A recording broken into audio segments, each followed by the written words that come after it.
I mean, certainly I'd be of course, if there was a small cat next to me that suddenly became a tiger, I'd be very worried too, Mearsheimer, I mean, doesn't Kishore have a point that we need to be geopolitically sensitive to the rising power of China?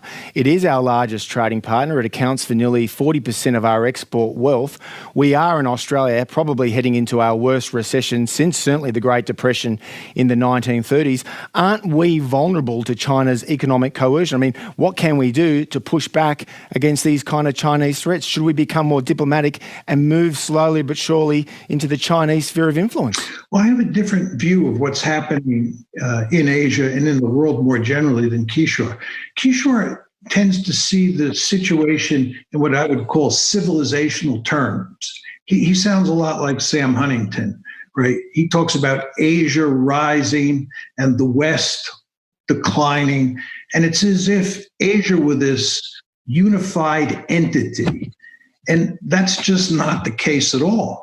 The Japanese live in mortal fear of the Chinese, and both the Japanese and the Chinese, the last time I checked, are in Asia. The Indians are worried silly about the rise of China. So within Asia, you have all these cleavages, and you have a large number of countries in Asia that are economically tied to China in all sorts of ways, as you described Australia, but they also are strategically tied to the United States, and they're very fearful of China.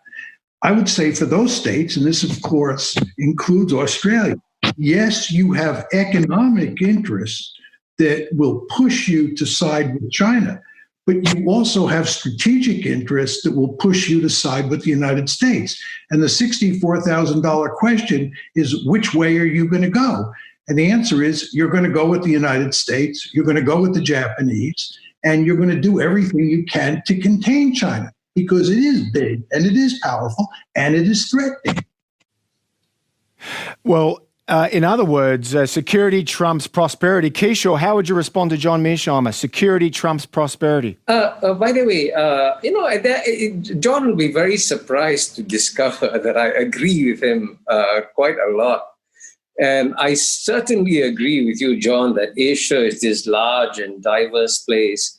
And I agree with you, John, that countries like Japan and India, South Korea are all very worried about China's rise. In fact, if all your neighbors have begun to carefully, gradually adjust to this new world that is emerging, and you insist on not changing or adapting to your new geopolitical environment, you will be creating problems for yourself. And, there's some iron laws of geopolitics.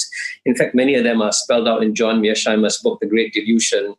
And I would say one of the iron laws of geopolitics is never pull the tail of a tiger. I mean, certainly I'd be of course, if there was a small cat next to me that suddenly became a tiger, I'd be very worried too, And at a time when the tiger is already angry and lots of people are throwing stones at this tiger, you decide at that point in time to pull the tail of the tiger.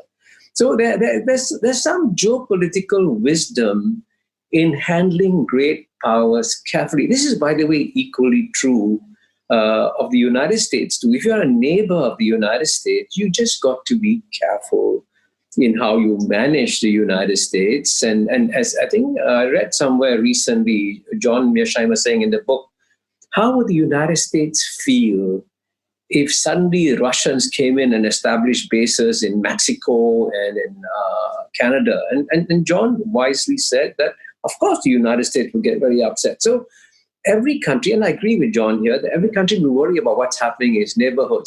So Australia has got to be aware it's in the neighborhood and has got to develop a certain degree of geopolitical sensitivity to this new environment. And so to put it very simply and very succinctly, Australia's got to reboot its entire strategic thinking.